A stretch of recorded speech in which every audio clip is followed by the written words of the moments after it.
कवितेचं शीर्षक आहे Charlie Chaplin एक निमित्त. चार्ली चॅप्लिन एक निमित्त. बदलली नाही अद्यापही येथील सत्ताधुंद विखारी मने. बदलली नाही अद्यापही येथील सत्ताधुंद विखारी मने.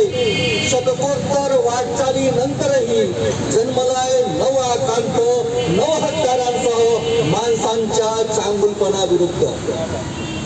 तुझा आवाज कसा पोहोचेल, तुझा आवाज कसा पोहोचेल हिंसा छळ लालसा तिरस्कारांच्या कानपटांपर्यंत. तुझा आवाज कसा पोहोचेल हिंसा छळ लालसा तिरस्काराच्या कानपटांपर्यंत. भेदाभेदीच्या अभेद्य भिंती, भेदाभेदीच्या अभेद्य भिंती आता रस्त्यावरच्या झुंडीच्या सहाय्याने वाहवत आहेत अमानवीय रक्तपाताचे लूट. विज्ञान प्रगती विकासाचे वेग, विज्ञान प्रगती विकासाचे वेग जेव्हा प्रबुद्ध होणे नाकारतात, विज्ञान प्रगती विकासाचे वेग जेव्हा प्रबुद्ध होणे नाकारतात तेव्हा निंदक कठोर हिंसक अंधार यात्रेचे प्रचंड जगते.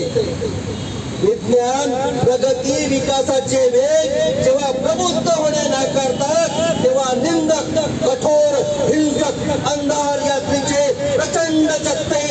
घृणा तिरस्कार अन्याय अत्याचाराच्या नवनव्या अज्ञान रचना अमिमासारख्या जन्म घेतात, वाढतात, फोफवतात, संक्रमित होतात आणि असहिष्णुतेचे रक्तबंबाळ गाणे नाचत मनसोक्त गातात. माणसाने माणसाला वाळीत टाकण्याचे, माणसाला वाळीत टाकण्याचे तुझ्या काळातील काळे गोरे स्वरूप.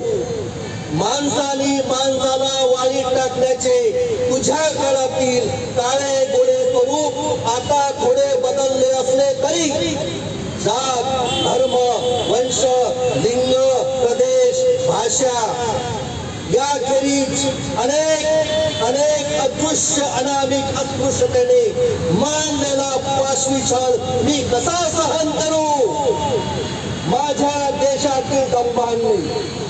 माझ्या देशातील दंभांनी सत्ता लोलूप वर्चस्ववादी मक्तेदारांनी लोकशाहीला लावलेला सुरुंग बंधुत्वाचा खून करण्याची घेतलेली सुपारी रोज चाललेल्या गुलामगिरीच्या कवायती मी कसा सहन करू. तुझे इशारे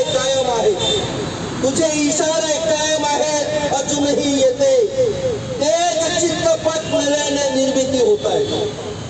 तुझे इशारे कायम आहेत अजूनही येते तेच चित्रपट नव्याने निर्मिती होत आहेत नव्या तंत्रासह. या भीषण अस्वस्थ वर्तमानात मी मात्र डगमगलो नाही. या भीषण अस्वस्थ वर्तमानात मी मात्र डगमगलो नाही. पुस्तकात भाषणात कोरलेली जीवन मूल्ये बुद्ध आंबेडकराचे बोट धरत शोषितांच्या वस्त्यापर्यंत पोहोचवत समविचारी माणसाच्या सोबतीने माझे संविधानिक प्रतिज्ञा पालन सुरू आहे. समविचारी माणसाच्या सोबतीने माझे संविधानिक प्रतिज्ञा पालन सुरू आहे.